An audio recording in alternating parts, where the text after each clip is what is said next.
ಕರ್ನಾಟಕದಲ್ಲಿ SLC ಆಗಿರ್ಬೋದು PUC ಈಗಾಗಲೇ ರಿಸಲ್ಟ್ ಬಂದಿರುವಂಥದ್ದು. ಮಕ್ಕಳ ಭವಿಷ್ಯ ಈಗಾಗಲೇ ಪೋಷಕರಾಗಿರ್ಬೋದು ಶಿಕ್ಷಕರು ಕೂಡ ಬಹಳಷ್ಟು ಒಂದು ಆದ್ಯತೆ ಕೊಟ್ಟು ಮಕ್ಕಳ ಭವಿಷ್ಯದ ನಿಟ್ಟಿನಲ್ಲಿ ಈಗಾಗಲೇ ಎಜುಕೇಷನನ್ನು ಚೆನ್ನಾಗಿ ಕೊಡ್ತಾ ಇರುವಂಥದ್ದು. ನಮ್ಮ ಕರ್ನಾಟಕದಲ್ಲಿ ಶಿಕ್ಷಣದಲ್ಲಿ ಏನೆಲ್ಲ ಡೆವಲಪ್ಮೆಂಟ್ ಆಗಬೇಕು, ನಮ್ಮ ಜೊತೆ ಮಾತಾಡೋದಕ್ಕೆ ಉದ್ಯಮಿ ಆಗಿರುವಂತಹ ಸುರೇಶ್ ರಾಜ್ ಸರ್ ಇದ್ದಾರೆ. ಬನ್ನಿ ಅವ್ರ ಜೊತೆ ಮಾತಾಡುವ. ಸರ್, ಈಗಾಗಲೇ SLC ರಿಸಲ್ಟ್ ಬಂದಿದೆ 94%. ಈಗ ಮೊದಲೆಲ್ಲ ಹೋಲಿಕೆ ಮಾಡುವಾಗ ರಿಸಲ್ಟ್ ಚೆನ್ನಾಗಿ ಬಂದಿದೆ. ಸೊ ನಮ್ಮ ರಾಜ್ಯದಲ್ಲಿ ಶಿಕ್ಷಣ ಹೇಗೆ ಅಂದರೆ ಒಳ್ಳೆ ರೀತಿಯ ಆದ್ಯತೆಯನ್ನು ನಮ್ಮ ರಾಜ್ಯ ಸರ್ಕಾರ ಕೊಡ್ತಾ ಇದೆಯಾ, ಹೇಗೆ ಸರ್? ನೋಡಿ, ಇಡೀ ದೇಶದಲ್ಲಿ ನಮ್ಮ ಶಿಕ್ಷಣ ಅಂದರೆ ತುಂಬ ಭಾರತ ದೇಶದಲ್ಲಿ ನಂಬರ್ ಒನ್. ಅದರಲ್ಲಿ ಕರ್ನಾಟಕ ಅಂದರೆ ಅದು ಎತ್ತಿದ ಕೈ. ಶಿಕ್ಷಣಕ್ಕೆ ಫಸ್ಟು ಪ್ರಿಫರೆನ್ಸ್ ಕೊಡಬೇಕು. ಅದರಲ್ಲಿ ಇಡೀ ಪ್ರಪಂಚದಲ್ಲಿ ಸೈಂಟಿಸ್ಟ್ ಆಗಲಿ, ಡಾಕ್ಟರ್ಸ್ ಆಗಲಿ, ಇಂಜಿನಿಯರ್ಸ್ ಆಗಲಿ ಅಥವಾ ಯಾವುದೇ ಉದ್ದಿಮೆಯಲ್ಲಿ ಇಡೀ ಪ್ರಪಂಚದಲ್ಲಿ ಯಾರನ್ನ ಮುಂದೆ ಇದ್ದಾರೆ ಅಂದರೆ ಅದು ನಮ್ಮ ಭಾರತ ದೇಶ. ಅದರಲ್ಲಿ ಕರ್ನಾಟಕ ಆಯ್ತಾ.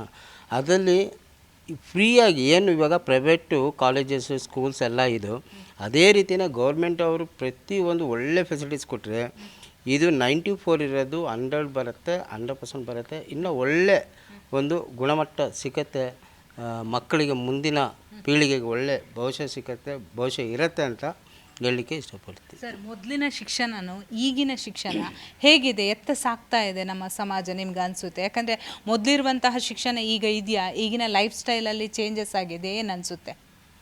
ನೋಡಿ, ಖಂಡಿತ ಇದೆ. ಈಗ ಟೋಟಲ್ ನಮಗೆ ಯಾವಾಗ ಇದು ಏನು ಸಂವಿಧಾನ ಜಾರಿ ಆಯಿತು, ಸ್ವಾತಂತ್ರ್ಯ ಸಿಕ್ಕ ಮೇಲೆ ಫಸ್ಟು ಊರಿಗೆ ಒಬ್ಬ ಶಾನುಭೋಗ್ರು ಇದ್ದರು. ಈಗ ಊರಿನಲ್ಲಿ ಎಲ್ಲರೂ ಶಾನುಭೋಗ್ರು, ಎಲ್ಲರೂ ಓದಿರ್ತಾರೆ. ಪ್ರತಿಯೊಂದು ಮನೆಯಲ್ಲಿ ವಿದ್ಯಾಭ್ಯಾಸ ತಗೊಂಡು ಎಜುಕೇಟೆಡ್ ಇದ್ದಾರೆ, ವಿದ್ಯಾಭ್ಯಾಸ ಮಾಡ್ಕೊಂಡಿದ್ದಾರೆ.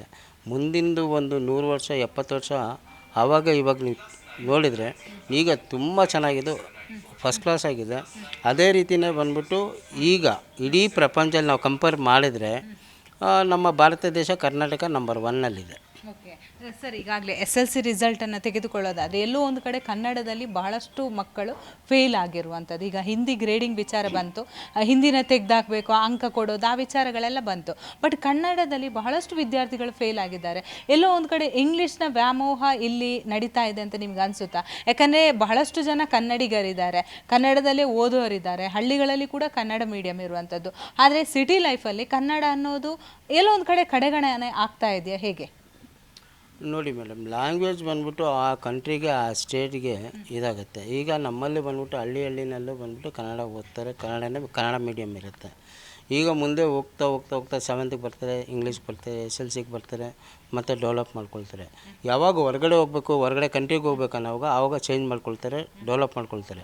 ಒಂದು ಸತಿ ವಿದ್ಯಾಭ್ಯಾಸ ಬಂದುಬಿಟ್ರೆ, ಒಂದು ಸತಿ ಎಜುಕೇಟೆಡ್ ಆಗಿಬಿಟ್ರೆ ಇದು ಲ್ಯಾಂಗ್ವೇಜ್ಗಳನ್ನ ಚೇಂಜ್ ಮಾಡ್ಕೊಳ್ಳೋದು ತುಂಬ ಏನು ದೊಡ್ಡ ಕಷ್ಟ ಅಲ್ಲ. ಕನ್ನಡದಿಂದ ಹಿಂದಿ, ಹಿಂದಿಯಿಂದ ಇಂಗ್ಲೀಷಿಂದ ಫ್ರಾನ್ಸ್ ಮಾತಾಡೋದು ಅಥವಾ ಓದೋದು ಇದೆಲ್ಲ ಏನು ಕಷ್ಟ ಆಗೋಲ್ಲ. ಫಸ್ಟು ಒಂದು ಸ್ಟೇಜ್ಗೆ ಬಂದುಬಿಡ್ಬೇಕು. ಫಸ್ಟು SLC ಈಗ 94%, ಇಟ್ಸ್ ಫ್ಯಾಂಟಾಸ್ಟಿಕ್ಕು 94%. ಇನ್ನೂ ಒಂದು ಸ್ವಲ್ಪ ಆದರೆ 99% ಬರುತ್ತೆ. ತುಂಬ ಉತ್ತಮವಾಗಿದೆ ಕರ್ನಾಟಕ. ನಾವು ಏನು ಮುಂದಿಂದ ಈಗಿಂದ ಏನು ನಾವು ನೋಡಿದ್ರೆ ಈಗಿನ ಮಕ್ಕಳು, ಈಗಿಂದ ಒಂದು ಸಿಸ್ಟಮು ತುಂಬ ಚೆನ್ನಾಗಿದೆ. ಬೇರೆ ಕಂಟ್ರಿಗೆ ನಾವು ಲಂಡನ್ನು ಅಥವಾ ಬೇರೆ ಕಂಟ್ರಿಗೆ ಇಂಗ್ಲೆಂಡ್ಗೆಲ್ಲ ನಾವು ಕಂಪೇರ್ ಮಾಡಿದರೆ ನಮ್ಮ ಎಜುಕೇಷನ್ ಸಿಸ್ಟಮು ಚೆನ್ನಾಗಿದೆ, ಡೆವಲಪ್ ಆಗ್ತಾಯಿದೆ. ಮಕ್ಕಳಿಗಾಗಿರ್ಬೋದು, ಪೋಷಕರಿಗೆ ಏನು ಕಿವಿ ಮಾತು ಹೇಳ್ತೀರಿ? ಯಾಕಂದರೆ ಕೆಲವೊಂದು ಪೇರೆಂಟ್ಸ್ ನನ್ನ ಮಗ ಇಷ್ಟು ಕಡಿಮೆ ರಿಸಲ್ಟ್ ಪಡೆದ್ನಲ್ಲ ಅಂತ ಒತ್ತಡ ತರ್ತಾರೆ. ಮಕ್ಕಳು ಹಾಗೆ ಎಜುಕೇಷನ್ ಬದಲು ಮೊಬೈಲ್, TV ಇದಕ್ಕೆ ಜಾಸ್ತಿ ಡಿಪೆಂಡ್ ಆಗಿರುತ್ತೆ. ಆ್ಯಸ್ ಎ ಬಿಸ್ನೆಸ್ ಪರ್ಸನ್ ಆಗಿ ಏನು ಕಿವಿ ಮಾತು ಹೇಳ್ತೀರಿ? ಯಾಕಂದರೆ ನೀವು ಕೂಡ ಇಲ್ಲಿವರೆಗೆ ಬಂದಿದ್ದೀರಂದರೆ ಎಜುಕೇಷನ್ ಕೂಡ ಪಡೆದು ತದನಂತರ ಇಷ್ಟು ದೊಡ್ಡ ವ್ಯಕ್ತಿ ಆಗಿದ್ದೀರಾ, ಏನು ಹೇಳ್ತೀರಾ? ನೋಡಿ, ಮಕ್ಕಳಿಗೆ ಹೇಳೋದು ಏನಂದರೆ, ನೀವು ಯಾವ ಟೈಮ್ನಲ್ಲಿ ಏನನ್ನು ಮಾಡಬೇಕು ಅದು ಮಾಡಲೇಬೇಕು. ಮಕ್ಕಳೀಗ ಚಿಕ್ಕ ವಯಸ್ಸಲ್ಲಿ ಆಟ ಆಡಬೇಕು, ಅದ್ರ ಜೊತೆಗೆ ಓದಲೇಬೇಕು. ಯಾವಾಗ ನಿಮ್ಮ ಸ್ಕಿಲ್ ಡೆವಲಪ್ ಆಗುತ್ತೋ ಆವಾಗ ನೀವು ದೊಡ್ಡವರಾಗಿ ತುಂಬ ದೊಡ್ಡ ವ್ಯಕ್ತಿ ಆಗ್ತೀರ. ದೊಡ್ಡ ವ್ಯಕ್ತಿ ಆದರೆ ದೊಡ್ಡ ಕೆಲಸ ಸಿಕ್ಕತ್ತೆ, ಒಳ್ಳೆ ದೊಡ್ಡ ಪೋಸ್ಟ್ ಸಿಕ್ಕತ್ತೆ. ಅದ್ರಲ್ಲಿ ಸಿಕ್ಕಿದಾಗ ಏನಾಗುತ್ತೆ, ನಿಮ್ಗೆ ಸಂಬಳ ಆಗಲಿ, ಫೆಸಿಲಿಟೀಸ್ ಆಗಲಿ, ಒಳ್ಳೆ ಗೌರವ ಸಿಕ್ಕತ್ತೆ. ಅದರಿಂದ ಮಕ್ಕಳಿಗೆ ಏನು ಹೇಳ್ತೀನಿ ಅಂದರೆ, ನಿಮಗೆ ವಿದ್ಯಾಭ್ಯಾಸನೇ ಮಸ್ಟ್ ಆ್ಯಂಡ್ ಶುಡ್ ಬೇಕೇ ಬೇಕು. ಆ ವಿದ್ಯಾಭ್ಯಾಸ ಬಂದರೆ ನಿಮ್ಮ ಸ್ಕಿಲ್ ಬೆಳೆಯುತ್ತೆ, ನಿಮಗೂ ಎಲ್ಲ ಕಡೆ ನಿಮಗೆ ಕೆಲಸ ಸಿಕ್ಕತ್ತೆ, ಒಳ್ಳೆ ಗೌರವ ಸಿಕ್ಕತ್ತೆ, ಒಳ್ಳೆ ಮರ್ಯಾದೆ ಸಿಕ್ಕತ್ತೆ, ಒಳ್ಳೆ ಸ್ಥಾನಮಾನ ಸಿಕ್ಕತ್ತೆ ಅಂತ ಮಕ್ಕಳಿಗೆ ಕಿವಿ ಮಾತು ಹೇಳಲಿಕ್ಕೆ ನಾನು ಇಷ್ಟಪಡ್ತೀನಿ. ಇದಾಗಿತ್ತು ಉದ್ಯಮಿ ಸುರೇಶ್ ರಾಜ್ ಅವರ ಮಾತು. ಬೆಂಗಳೂರಿಂದ ಕ್ಯಾಮ್ರಾ ಪರ್ಸನ್ ಯಶಸ್ ಜೊತೆ ಭವ್ಯ ಸುನಿಲ್, ಜಿ ಕನ್ನಡ ನ್ಯೂಸ್.